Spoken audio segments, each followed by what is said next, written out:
Telugu Desam party official website.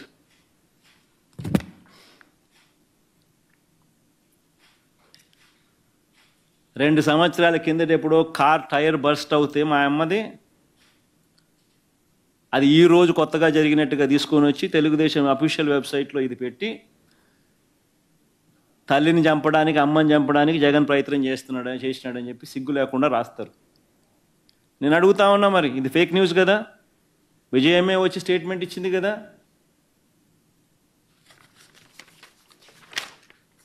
మళ్ళీ Vijayamma statement letter ఇస్తే fake news అని చెప్పి లెటర్ ఇస్తే ఆ లెటరే ఫేక్ అని మళ్ళీ టీడీపీ వెబ్సైట్లో మళ్ళీ ఇది ఇంకొక పోస్టింగ్, ఆ లెటరే ఫేక్ అని. చివరికి వీళ్ళ ఫేక్ స్టేట్మెంట్లు ఎక్కువయ్యే విజయమ్మ ఏకంగా టీవీలోకి వచ్చి కూడా చెప్పుకోవాల్సి వచ్చింది.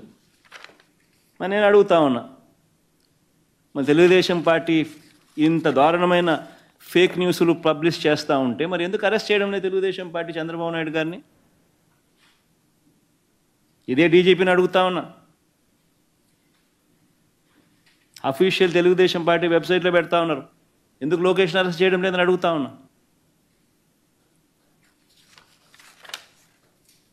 ఎంత దారుణంగా వ్యక్తిత్వ హరణ చేస్తూ ఉన్నారంటే, ఒక కేసు కాదు, రెండు కేసులు కాదు, రెండు విషయాలు కాదు, ప్రతి విషయంలోనూ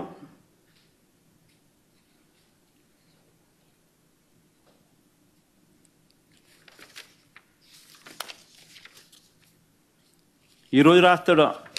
వీళ్ళ అఫీషియల్ మీడియాను, వీళ్ళ ఎల్లో మీడియా అఫీషియల్ మీడియా అలాంటిదే, వీళ్ళ సోషల్ మీడియాలు అలాంటివి. ఆంధ్రజ్యోతిలో ఈ పొద్దున ఏదో రాసినట్టున్నాడు, కడప ఎస్పీకి నా భార్య ఫోన్ చేసిందని. అది ఫేక్ న్యూస్ కదా. మరి ఆంధ్రజ్యోతి రాధాకృష్ణ తీసుకొచ్చి బొక్కలో వేస్తున్నారా? మళ్ళా వేయాలి కదా మరి.